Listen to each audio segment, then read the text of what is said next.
the 7 planetary orbits, then to the band of the zodiac, and then to the little door in the sky described by St. John in the Apocalypse, beyond which was the Shamayim, or the vast, mysterious crystal sea of the divine nature. This was the way they set up the universe, according to their knowledge, and it has become our Ptolemaic system, which was to remain comparatively unchallenged, except by a few scholars, until the rise of the Copernican theory.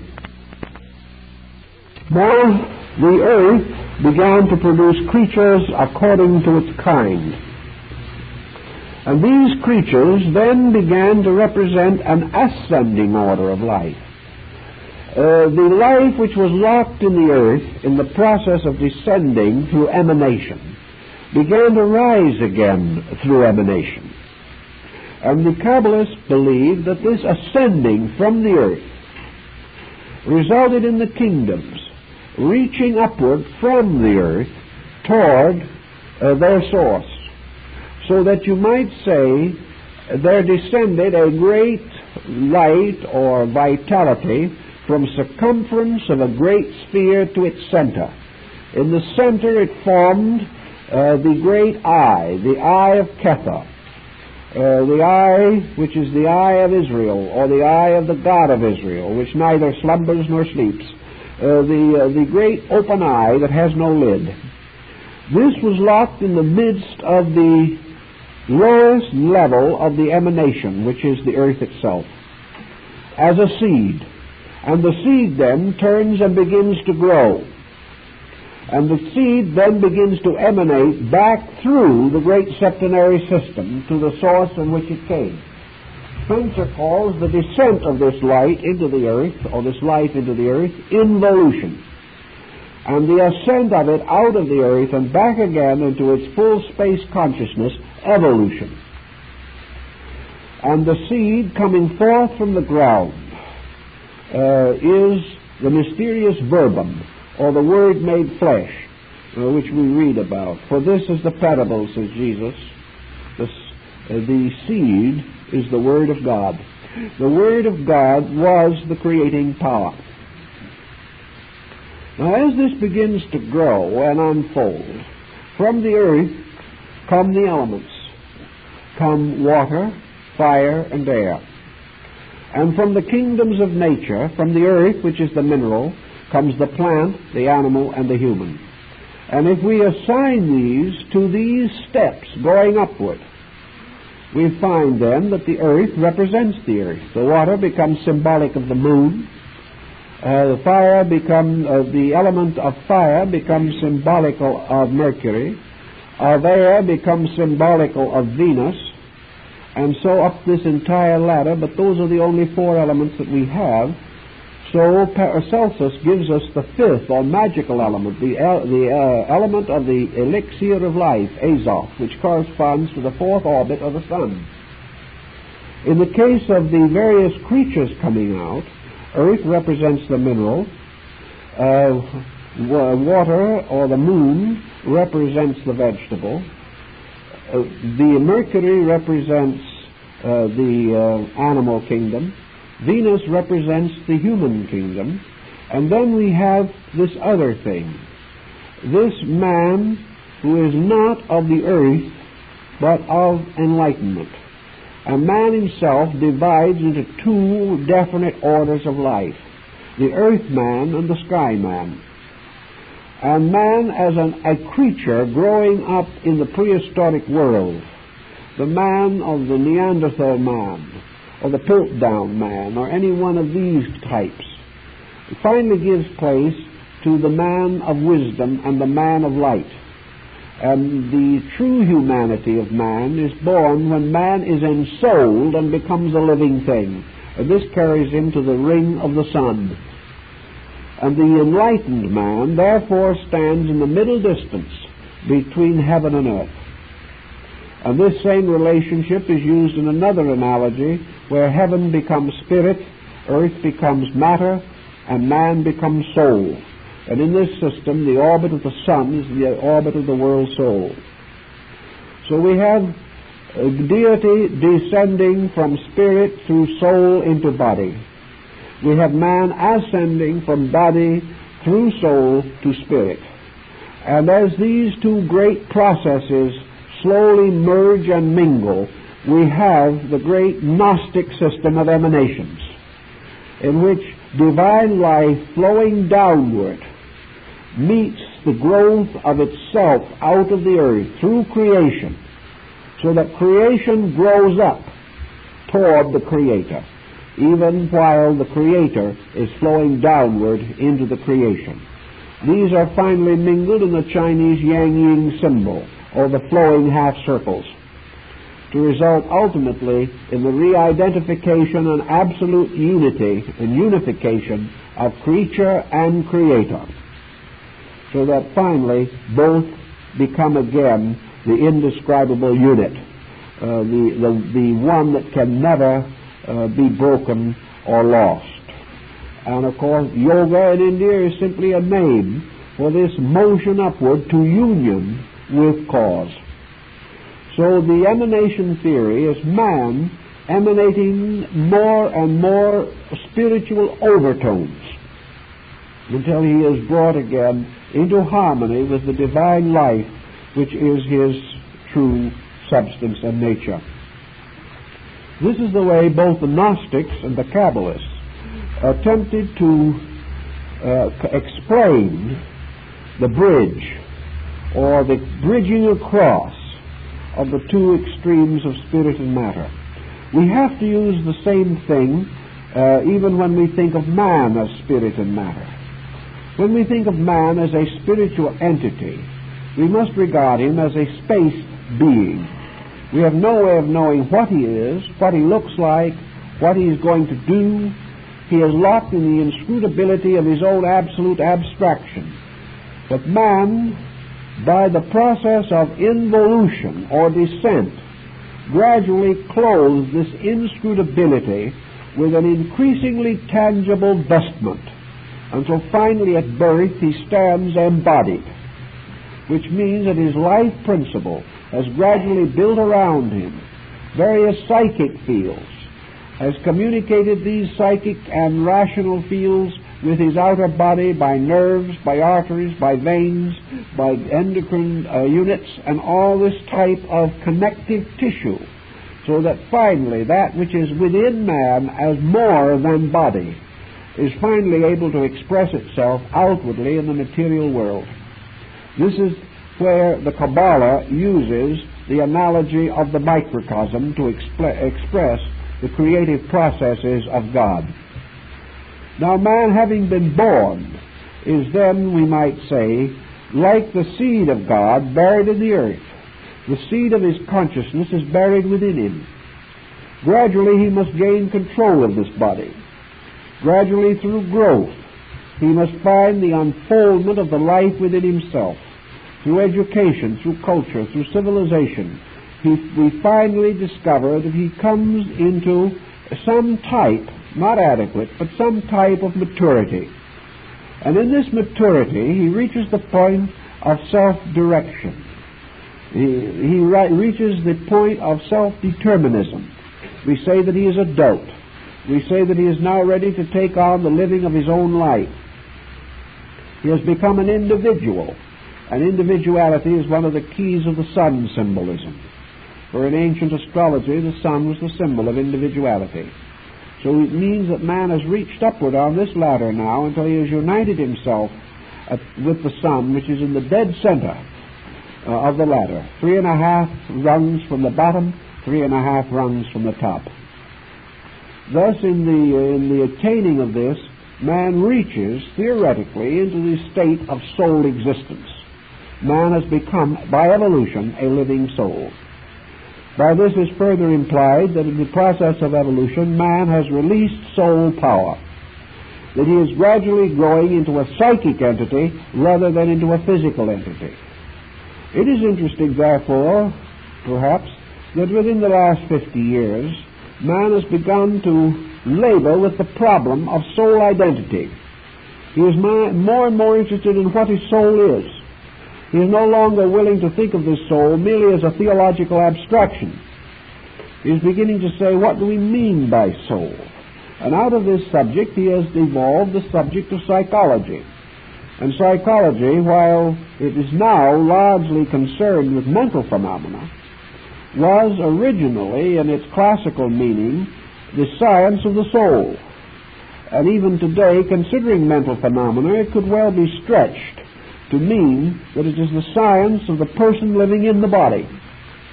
It is the science of this being that is suspended halfway between heaven and earth, bound to the earth by the body, bound to heaven by instincts, impulses, ideals, convictions, aspirations within itself.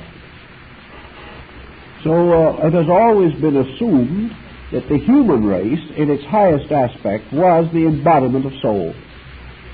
That therefore soul became, so to say, a heavenly kingdom beneath heaven. And in the learned discourses and dissertations of the elders in the Sefer HaZohar, the human soul is represented as one of the temples of Jerusalem. Here, for example, we have the concept of three temples.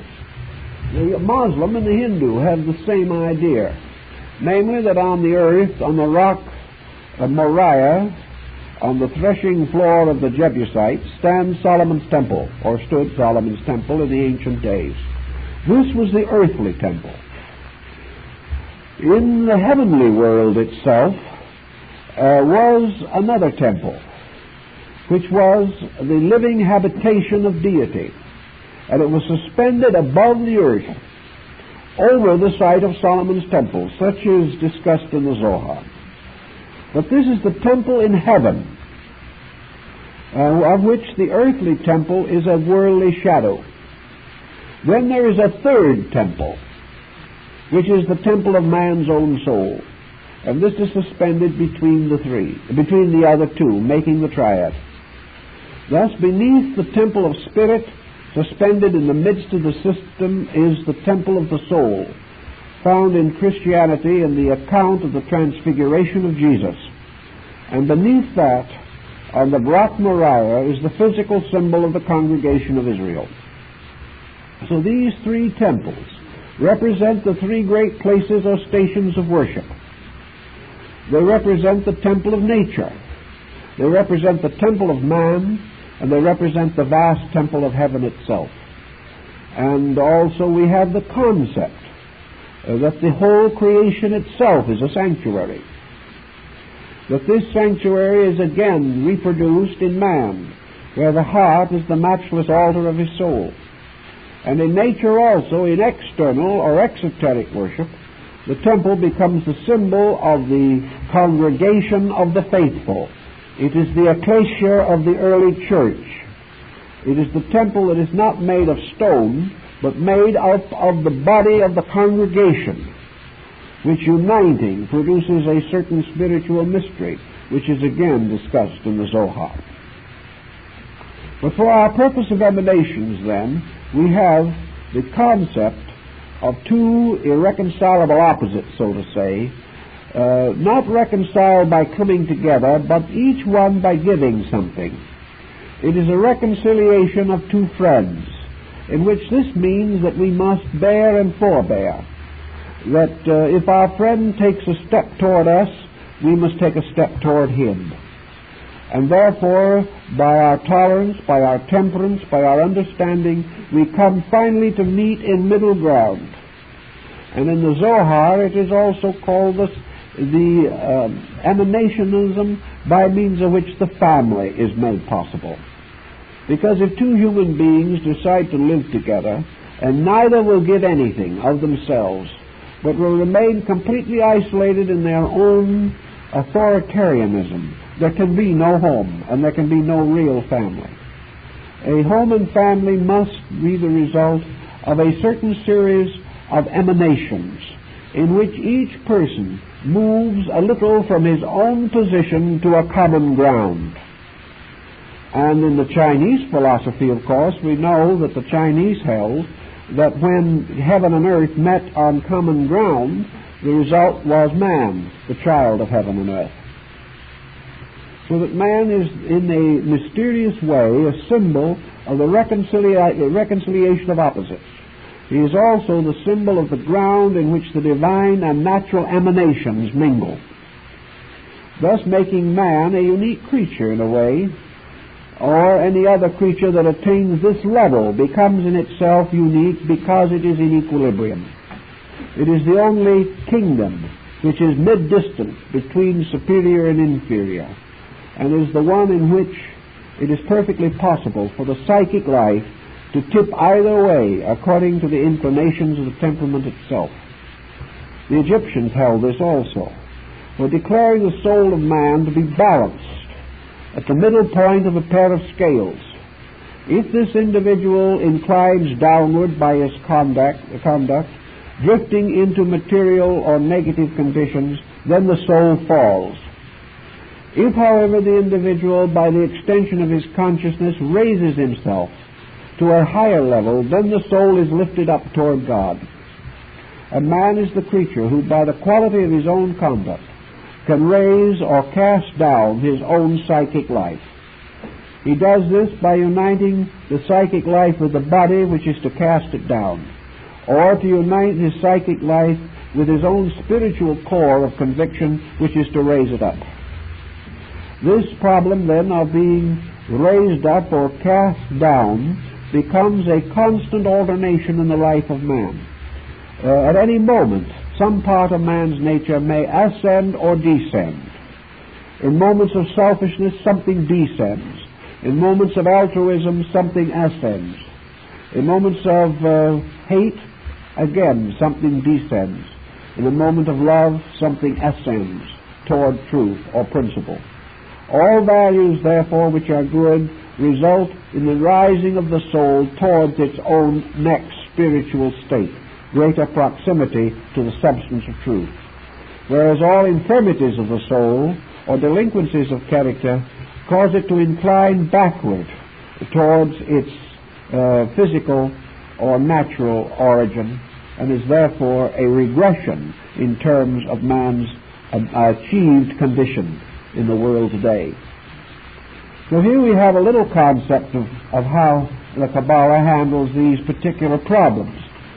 Now the next situation that arises in the development of our Kabbalistic thinking has to do with the problems which particularly affect the individual in his daily life, and that is this problem of knowing good and evil.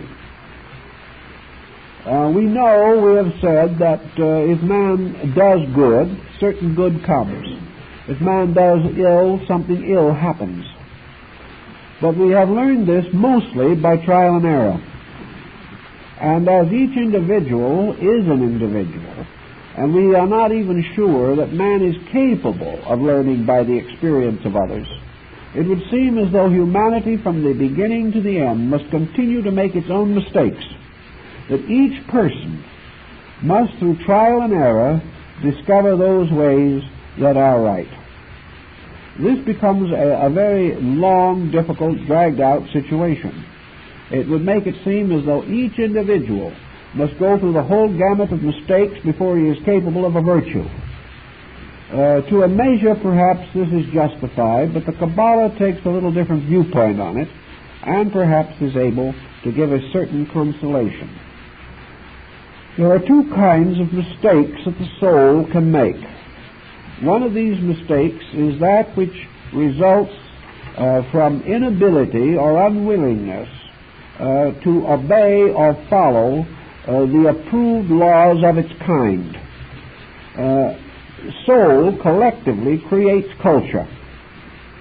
Therefore, the fact that man is a human being, that man has certain potentials within himself, that he belongs to a level. He is not the same as an ape. He is not the same as a handful of earth. He is not the same as a tree. Man has a certain level of his own nature. And because he has this level, and because he has attained to it, he has a certain commonness of experience and life. Out of this commonness, there has arisen from his own internal psychical life a kind of credo, a sort of composite way of life. It is this soul in man which went forth to build cities. It is this soul which in the form of Nimrod, the mighty hunter, was resolved to slay God with an arrow. It is this soul which in all of its different departments and its different levels of internal expression has slowly been unfolding through the ages to give us what we call the great era of scientific discoveries that we now have, or the earlier era of navigations that once dominated the world. It is this common level that has given us our art, our music, our literature, our poetry, everything that we know as our cultural heritage. This cultural heritage would be of absolutely no value to any creature except ourselves. We can live in this cultural environment, and we can plant a seed of a flower bed in our yard. This seed will grow, unfold itself, and fulfill its own destiny, totally indifferent as to whether the Republicans or Democrats are running the country.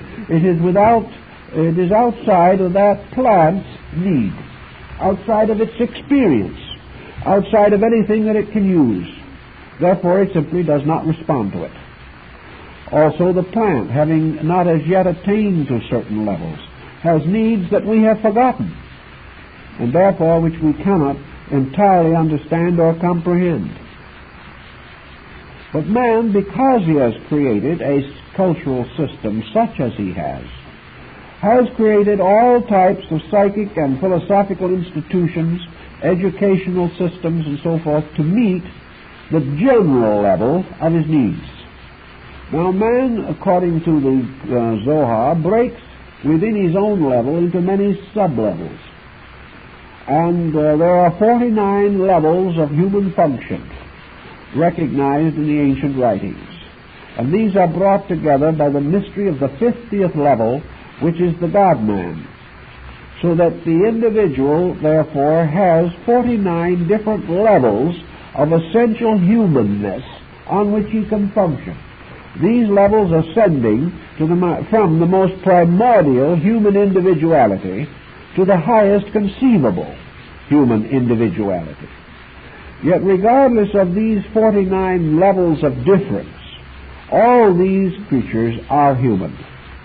They therefore have this essential spark of their humanity which they share together. And out of this psychic level as a total has come a highly diversified culture, a highly diversified language pattern, much difference in religions, in concepts, in interests, in trades, and crafts, but they all belong within the structure of humanity itself. Therefore, this whole world of which our humanity is concerned, with which we have built out of our own ingenuity on the face of nature, this human world in nature is the projection of the psychic life of man. It is therefore, so to say, his own soul made stick and stone and mortar. This concept to the Zohar meant that in the common experience of man as collective soul beings, there have arisen revelations, such as the very revelation of the Sefer HaZohar itself.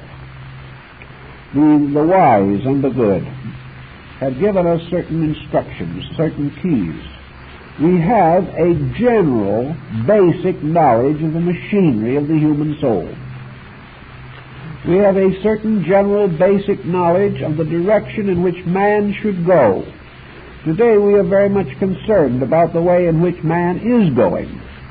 But there are very few people who would be able to prove conclusively to themselves or anyone else that man does not know better than he is doing. And by knowing I now mean that we cannot deny that he possesses an intellectual concept of a way of life better than he is living. To meet this problem, then, the Zohar points out that the broad program of what is necessary for man is for the most part understood by man, because such understanding is the sole heritage of the human being. Every human being, even the most primitive, inherits a certain instinct by which it can take a step forward. The Digger Indian and the Hottentot and the Zulu can take a step forward, and they are taking steps forward. No matter how primitive we consider man to be, he can move because he has the power to go forward within himself. He has the power to comprehend that which is next beyond his present comprehension. And he has the insight to know what is next. He doesn't know ultimates, but he knows what is next. And the problem is to give him the moral stamina to do that which he knows. And this has been always the big problem. So the Zohar takes the attitude that it isn't necessary to prove to man that he should do more than he is doing. It isn't necessary to prove to him that he can be more than he is, because this innately he knows. It is part of his soul heritage. He knows that he lives. He knows that he is able to build a better house than his ancestor was. He knows it is perfectly possible for him to unfold arts and abilities, that he has talents which he can release. His talents may be different from those of others and not as great as those of some, but he still can do more. Thus there's no real reason, no particular virtue in trying to tell him this. The prophets of old have so told him. The great teachers of his race have so instructed him. And he has received from them all, as from the tablets of the law upon the mount, he has received codes of conduct which have survived for thousands of years because experience has proved that they are workable. Man, the moment he finds a code that is no use, forgets it. But these codes which he cannot forget are rooted in the acceptance of them by his psychic life, even if not by his objective, individual, conscious personality. When we say a man, thou shalt not steal, or thou shalt not kill, inwardly man knows this is right. He may not have the courage to follow it, but he knows it. And he also has a sense that these laws originate not just within his own kind, but some way belong to this mystery of the Macroprosopus. They belong to the intricate operations of universal law operating around him. The proof of them is visible in the heavens and in the earth. So man has this type of instruction. The Zohar, sensing this, recognizing it, also finally comes to the great conclusion which nearly all religions have come to, namely that creation takes place within the consciousness of God and not apart from it. The idea that God had a consciousness of its own, or his own, in which it was completely enveloped, and that the universe was a sort of a divine afterthought, does not apply well to the philosophic inclinations of men. The belief is that the Zohar and the Kabbala unfold the usual and traditional argument in defense of this, namely, that if we affirm that God is all there is, that God is one, that this great being, Ein, the boundless, extends to the infinity of things, that there is nothing beyond it, there is nothing apart from it, and in the beginning it was one substance indivisible, that it was one divine, unknowable consciousness extending forever. If this is true, and there was one and one only, the Pythagorean monad, the one which cannot be a two, then it is obvious that Creator, creating, can create only with the substances of itself, from the substances of itself, and ultimately within the grand substance of itself. Creation cannot be dangling outside of the divine nature, because this nature goes everywhere. You can find no circumference for it. Creation must therefore take place within it. When we see the two arising from the one, therefore, in the Pythagorean theory, we cannot say that there are now two ones. We must say that existence is now one in term of halves.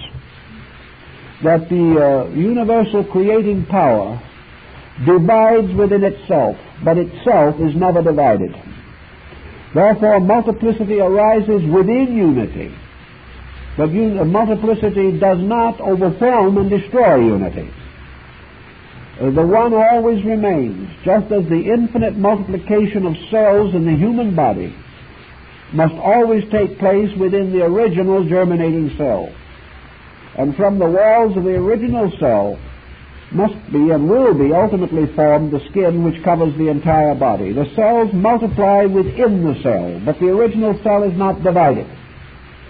The creation exists as an infinite diversity within unity, but unity is never divided. Therefore, the sum of parts must always be the one. There can never be more and there can never be less. And in all figuring, if every atom of the universe is counted as a separate fractional unit, the sum of everything must never exceed one, because one is all there is. So we can have this infinite division, but we cannot divide unity. Nor can we take an infinite and declare either its center or its circumference in fact. We cannot declare that there is any essential difference in the infinite life within which the diversity of existence occurs. So whatever occurs within life itself. It is a manifestation. From life it comes, from the infinite life it comes. By life it is supported, and to life again it returns. Therefore the Zohar very early stated the fact that there is no death. The death is merely an infinite changing of the arrangement of fragments. The patterns are forever changing, disappearing and appearing again. But disappearance is not into death, but into life. And appearance is not from death, but from life. The only reason anything can be born is because everything is alive. The only reason that immortality is possible is because nothing can die in a universe in which there is only one life. Buddhism takes one viewpoint on it and affirms that the ultimate is to be reunited with the totality. Western philosophy has assumed an infinite continuance of individuality within this life. But still, the great life itself is like an ocean, and all creation, creatures inhabiting this sea. And they cannot come out of the sea. They can never have any other habitat. So they're living forever in an eternal life principle. To this point, then, it becomes obvious, or became obvious to the Kabbalists, that there can be no essential interval at any point between God and creation. The essential interval, which we describe as the basis of emanations, is not based upon the fact that deity is further away or nearer, but rather that deity evolving individuality to create man or to create the psychic life creates a series of hypothetical intervals which have to be crossed by these emanations. This total life is ever present, but in some way the little individual lives existing within it have an individuality, and this wall of individuality around them is the wall that separates them consciously from the total life. Thus individuality creates separateness, and it is only through the gradual overwhelming or overcoming of separateness that unity can be re-established as experienced fact. Up to that time, man lives in the ocean and dies of thirst. The individual lives in a universe of life and believes that he dies. He lives in a universe of God's love, and yet he is miserable most of the time. Not because of the absence of the divine, but because of the absence of this emanational bridge from his own ego, by means of which he can experience this. So the Kabbalist comes to his concept of immanence. He comes to the realization that individual consciousness is like a ship floating on this sea. That it is a structure traversing or existing within this infinite life principle. And that this life principle is ever available. And that the single atom only exists because it is dancing in life. But to capture the conscious presence of this life as a spiritual fact requires not that man shall journey to some remote area or wait until he can climb this ladder and disappear through the door of heaven, but to realize that all of these processes are symbolical. That man, the little microcosm, has his elements, his planets, and his zodiac, beyond which is the life which he is seeking to become united with. So we find the doctrine of immanence, and we find the rise of mysticism, by which the individual realizes that by the gradual expansion of consciousness, he is able to build a bridge above the orbit of the sun and to the wall of heaven. That above intellect is consciousness itself. And that therefore, through the power of releasing his own consciousness, man bridges the final interval between himself and the superior power. In other words, he emanates from his soul nature more and more arcs of emanation upward, until finally, through the gradual extension of soul power, he comes into the ultimate identity with spiritual reality. He does this by the perfecting, unfolding, and developing of his own soul nature. And the Kabbala follows the same principles of other religions. Through meditation, through prayer, through contemplation, through gradual improvement in the higher forms of abstract creative arts and knowledges, man gradually comes nearer and nearer to enlightenment. The purpose of all knowledge in the Zohar is not that man shall know, but that man shall perform an alchemy of bringing his consciousness back to eternity. The only reason why we master any art or science is not that we shall make a living with it here, that is incidental, but that this mastery gives us another emanational arc from ourselves toward truth. That we are groping toward truth through knowledge. But we are also groping toward truth through understanding, which the prophets make much of, and of which David sings in the Psalms. That we can have all things, but most of all, let the Lord give us understanding.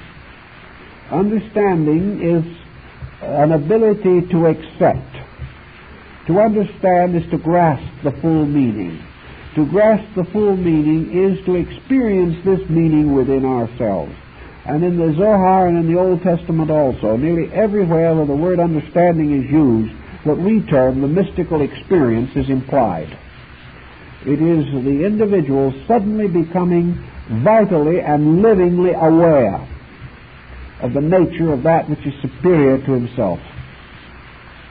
In this mystical system, then, we have all these contemplative disciplines. And I have found in the Zohar and in other parallel writings much that will cause me to suspect that these people were fully aware of yoga, and that a great deal of their so-called veiled teaching had to do with this process, this very definite process of creating the body of illumination.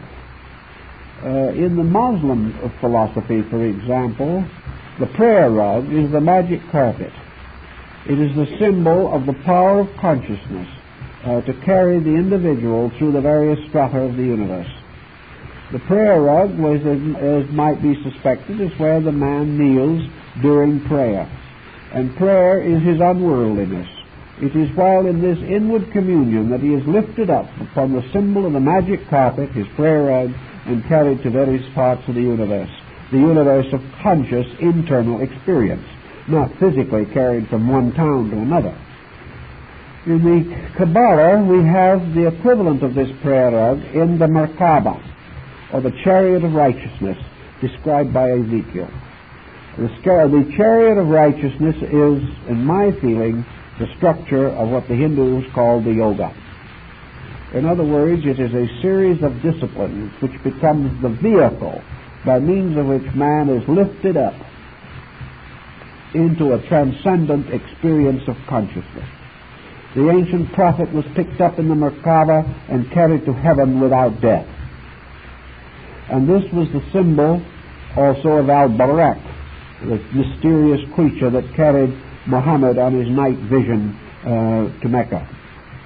This symbolism has to do with the creation of this transcendent inner life, which is the Merkaba or chariot of righteousness. Man perfecting the soul, bringing it finally to its full maturity, finds that the soul becomes this mysterious instrument, this vehicle by which the being is then projected further upward into the realms of light and consciousness. The whole experience of the individual, the secret doctrine, the discipline, the secret, mysterious, transcendental art by which man unfolds or perfects his inner life, is therefore this chariot that must carry him without death into the presence of the Most High. The same concept is carried in the three mysterious visions of Moses on Mount Sinai, in which in the end Moses is picked up and carried into a cloud. And as he passes through the cloud, he comes into the presence of Macroprosopas, the Great Face. This is nothing but a mystical experience. It is the individual which, if lifted up, or his consciousness lifted up within him, draws all other things to itself and constitutes a mysterious resurrection, the restoration of the spiritual life of man, who is climbing in this way the higher rungs of the ladder that takes him back to the source of which to the source from which he came. This Merkaba of righteousness is the deepest mystery of the Kabbala. It has to do with this process of man's absolute regeneration. And this regeneration process, as the elders of themselves have pointed out, is no mystery at all. The Merkaba is the mystery of mysteries that is no mystery. The Merkaba is provided by nature itself. It is perfectly natural, it is perfectly reasonable, it is ever available. Yet it remains to the average person, even the average mystic, a total and inscrutable mystery. The reason for that is that the Merkaba is an alchemical thing that is produced by the simple process of conduct and action itself. The individual, applying the principles of his integrity to the conduct of his life, transforms himself into that chariot without any actual, factual realization of what he's doing. It is simply that the Merkaba has to be built out of the deed and not out of the word. The Merkaba is built by the practical, inevitable, factual effort of the individual to grow.